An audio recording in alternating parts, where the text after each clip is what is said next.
Captain America, aka Steve Rogers, is someone I've seen put up against Batman so many times, and that made me wonder, could Captain America survive the Arkham series? Well, today that's what I plan to cover for this Christmas special, so Merry Christmas guys, and here's my present to you. Now, I'll be doing this video slightly different. Since I'm doing the whole series in one go, I'll be covering each character once, but I will give the matchups for them at every point on the timeline, being Origins, Asylum, City, Night, and a few from the Suicide Squad game, mainly Deathstroke, though I will be forced to do the same with Harley, unfortunately. But which version of Captain America am I going to use? Well, that's going to be the one from Marvel's Avengers, the video game and novel. And yeah, I know, not the best widely received version, but it's the one that's the closest here. So I haven't been able to play the other Captain America game, and I'm not going to use a version that I haven't actually played. So here's the ground rules. I'll be using Cap from the end of the game, but he won't have access to the Stark Tech suit. He'll only have his base equipment and no help from any other Avengers whatsoever. Now, let's get going and have Cap run this Arkhamverse gauntlet. Starting this video off like how Origins started its game off is Killer Croc, and this is the very first fight for Steve. And it's probably one of the easiest, as Killer Croc is basically brute strength in every fight with Batman. So with Cap being a super soldier capable of ripping apart AIM robots with his bare hands, and is even able to hurt Thor with a punch as stated in the Extinction Key novel, then he's definitely putting Croc to sleep in every encounter. It doesn't even matter if it's his giant mutated form in Night. The only one that might be difficult for Cap is in the sewers of Arkham Asylum, and that's only because of him potentially being caught off guard. But believe me, when I say this, Croc has nothing that will cause Cap any serious damage at all. So with that, Cap takes this win very easily. Electrocutioner is up next, and let's be honest, Cap would have a very hard time not instantly killing this guy, as all it takes is one hit from his shield and Electrocutioner is done. Honestly, Cap wouldn't even stop moving or even notice this guy's been taken out. It's just too easy for him. It's time, people. I know this is the one fight you came here to see, so let's begin with Deathstroke, who even in Arkham Origins, in terms of martial arts, would be a fairly good match for Cap. Even in his Arkham Knight outfit, he would still be fairly decent, but both of those versions are being taken out by Cap rather easily just because Cap is stronger, faster, and more durable than those versions. But with Slade having improved since then, with him stating that he relied too much on the serum in the past and that's why he lost to Batman, having trained and mastered himself, he's on a whole other level that Cap couldn't even hope to match, as on his own, Slade not only defeated one Brainiac, but multiple by himself, something that not any one member of the Suicide Squad could do, nor the Justice League, and that's without having any amps from Hack, which to me insinuates that Slade could have taken out every member of the Justice League, and Brainiac out on his own. That puts him well above anything that this version of Cap is capable of doing, with his best feat of durability coming from surviving the Chimera exploding at point blank range. Not only that, but Slade at this point is a way better fighter and would run laps around Cap, who doesn't even have a prayer, as any time before the Suicide Squad game, Slade would be beaten by Cap, but during and after that, Cap is being terminated by Deathstroke, contract complete. Next up is Copperhead, who, let's be honest, doesn't have a chance in hell against our boy in the Stars and Stripes. She's not fast enough, and her best chance is to catch Cap off guard, but even then, Cap is shield smashing her straight in the face, ending that fight in one hit. Now, Bane is somewhat interesting, as while he's not a physical threat to Cap, but as a strategist, he might become somewhat challenging. But then again, Cap is the leader of the Avengers. He's also an ex-soldier that fought in World War II. He's seen as a strategist and is revered as one of the most gifted strategists in his universe. So he should have no trouble matching Bane in terms of strategy. In terms of combat, Bane wouldn't even make Cap budge, as he can destroy reinforced walls with ease, and his shield is borderline indestructible, being able to tank hits from Thor's hammer. So honestly, it doesn't matter if it's Origins or Asylum or even City's version of Bane. It's not going to be any trouble for Cap, and Bane is going to get knocked out pretty fast. This bug is going to get smeared on Cap's shield because Firefly is no threat. Even in Arkham Knight, he's not going to be fast enough to get away from Cap because he's just way too fast. Plus, his shield will immediately take out Firefly's jetpack, and after that, it's a one-hit KO.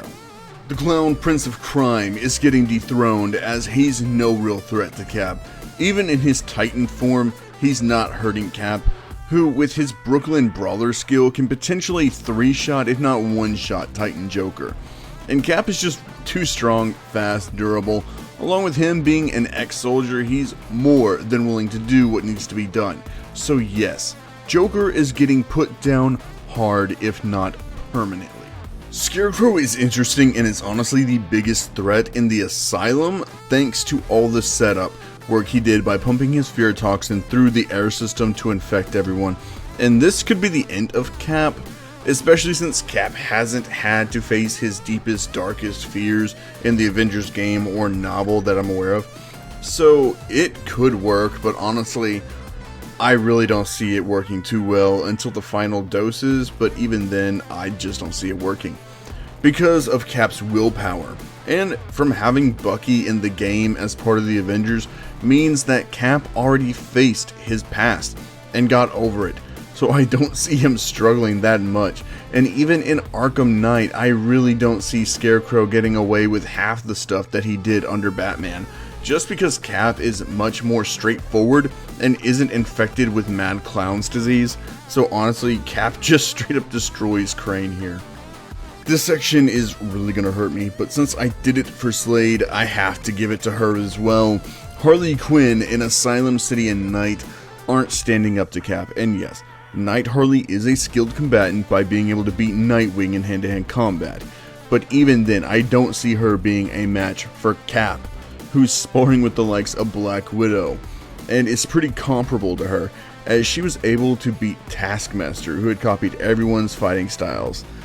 And so in any and all of those encounters, Cap is breaking Harley in half.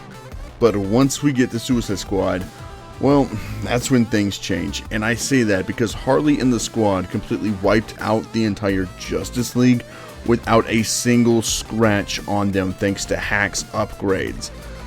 And as much as it kills me to say this, Cap can't compete with that, as Harley was able to tag somebody like the Flash, who is just straight up way faster than Captain America could ever hope to be.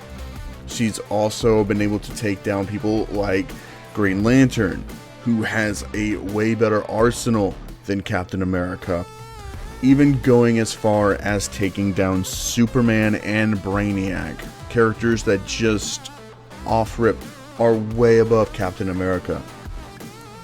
So as much as it kills me to say this, Suicide Squad Harley is strapping Cap down to that park bench and old yellering his ass. Damn, I hate that game. Poison Ivy isn't going anywhere since Cap is chopping her plants down to size. The Queen of the Asylum is not the Queen of Arkham, unfortunately, as she was taken out by Batarangs. Cap's shield is going to absolutely destroy her. It's made out of vibranium, which makes it practically indestructible, especially since he can throw it and hit her with it several times before it comes back, allowing him to kick it right back at her and hit her again. So yeah, Ivy's getting obliterated here. Cap would just be tired of her by the end of it, because yes, Ivy is really strong in the Asylum, but Cap is just stronger. His shield has tanked hits from Thor's hammer. He's survived a point-blank explosion from a Chimera, which is bigger and better than the helicarriers that S.H.I.E.L.D. has. Not only that, Cap's actually able to hurt Thor with his punches in the novel. So yeah, no, Cap has it. Ivy is not standing a chance here. Penguin is just a man that was knocked out by Bruce Wayne without any of his gear. Cap is demolishing this man through and through. It's not even close. And Solomon Grundy could be an incredible fight, but ultimately Grundy isn't standing a chance against Cap. Here's why. He's hurt Thor with a single punch, survived a mass explosion at point blank range, and his reaction speeds are way beyond Grundy. So yes, Cap can without a doubt put down Grundy, and it wouldn't even be that hard, since Cap's shield can smash through aimbots, and he tanks hits from Thor's hammer. Like, it's nothing. Come on, Grundy is going to be put to rest here permanently. For Ra's al Ghul, Cap would definitely be worthy the same way Batman is, actually, probably more so than Bruce, and that goes the same for the fight, as Ra's can't hurt Cap here, with Cap being able to react and counter Ra's, and when Ra's gets hit, Cap's strikes are gonna be even heavier than those from Batman. So yes, Cap obliterates this version of Ra's despite Ra's being the better fighter and more skilled opponent. Cap can just keep up, and his shield counters Ra's at every turn, and most importantly, Cap is stronger and more durable. He can go longer, he can take more hits than Ra's can. Even in Arkham Knight, it's not really much of a fight if just Cap decides, Nessa, you're right, I'm going to destroy this. And Ra's just dies. And if Ra's even does get revived, Cap is still going to slam his ass back into the grave. Ra's has no chance at winning against Captain America. So Victor Freeze is an interesting case here because in Origins, I think he's way too angry to reason with, but in City, I can see Cap avoiding the fight altogether with him promising to find Nora and bring Victor to her. So how does Cap stack up against Freeze in Origins? Well, it's not even a contest, as Cap has beaten Adaptoids with ice powers, so this isn't anything new to Cap, and he would definitely be able to hurt Freeze. It's not even a question about that. But what if Cap got caught up in one of Freeze's blasts, the same thing that Penguin did? Then he's most likely not getting free from there very easily, if even at all. But I don't really see that happening, as Cap is too fast, he's able to deflect those blasts, and with his shield, he's just going to be able to charge straight through anything Freeze has. So if we're being honest, Freeze from Origins will get taken out by Cap pretty easily, and in City there's just no fight whatsoever because Freeze is more willing to be reasoned with, and Cap is a man of his word. He's very honorable. He's kept his word, and that's why everybody in the Marvel Universe respects Captain America so much. So this is one of the few times where Cap can actually avoid a fight in this video. This is honestly the biggest challenge to Cap, as Clayface isn't someone that can be taken out with brute force, and while I do think that Cap can complete the first half of the fight, it might be a problem for the second phase. But Cap is capable of generating a decently powerful shockwave, which could hurt Clayface, but that's kind of a stretch. So for one, I'm probably going to give this to Clayface, but I could see Cap coming out with a win if he's smart enough using the environment to his advantage. But this is just a pretty bad matchup for Cap here, as Clayface is something I don't think this version of Cap has really ever fought before, and if he did, he definitely had to have help with this one. But since he doesn't, Clayface is probably going to win here if he can just absorb Cap into himself and just suffocate him. It's pretty much over. But if Cap can use the environment, bouncing his shield off something and slamming that power generator into Clayface, Cap could clutch up a win here. But either way, Cap has got to fight this one way smarter and not go in just throwing hands here. He has to be strategic, use that military genius brain that he's got.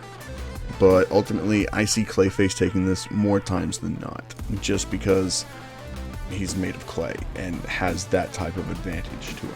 Now, once we get to the Arkham Knight, Cap could reason with Jason here, since he's not Batman, and since Cap is a soldier through and through, he might be able to talk Jason down, but if it goes to a fight, then Cap will win. With him being a better hand-to-hand combatant, he's stronger, faster, more durable.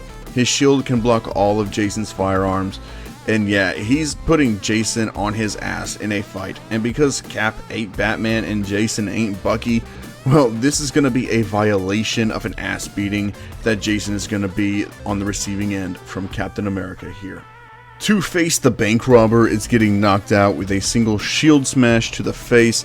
It doesn't matter what version of Harvey you use, he's getting his ass knocked out. The most annoying man on the entire planet. No, in the entire universe, Edward Basement Dwelling Nigma is gonna get the ass whooping of a lifetime in about 5 years if Cap doesn't have access to the internet. While yes, Cap is very intelligent as a military strategist, he's not really one for riddles or technology. So yeah, but if you give the man out of time the internet, then yeah, no matter what Riddler is getting the ass beating of his life, even the giant robot that he has, because it's nothing compared to AIM robots or adaptoids. So yeah, Cap curb stomps this little riddling bitch. Language! And I mean, like, I can just see it now. Cap is going around trying to get the Riddler trophies, and instead of just trying to solve the riddles, he's just using his shield and smashing open all the containers, just using his brute strength to force open all these riddle challenges and just collect every single trophy that way. I just think that's kind of funny. Let me know what you guys think. How does Captain America get the Riddler trophies? The best scenarios, get in the pinned comment.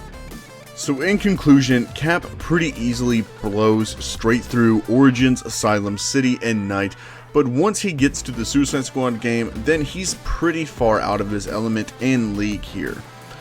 But hey, comment down below, how far do you think Cap makes it through this gauntlet? And I hope you all have a Merry Christmas. And remember, God is awesome, you guys are too, and I hope you all have a very happy and blessed day today. Peace!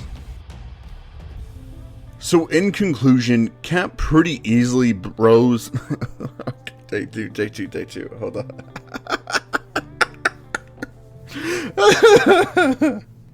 Okay, yeah, that's going in the blooper reel for sure. Alright.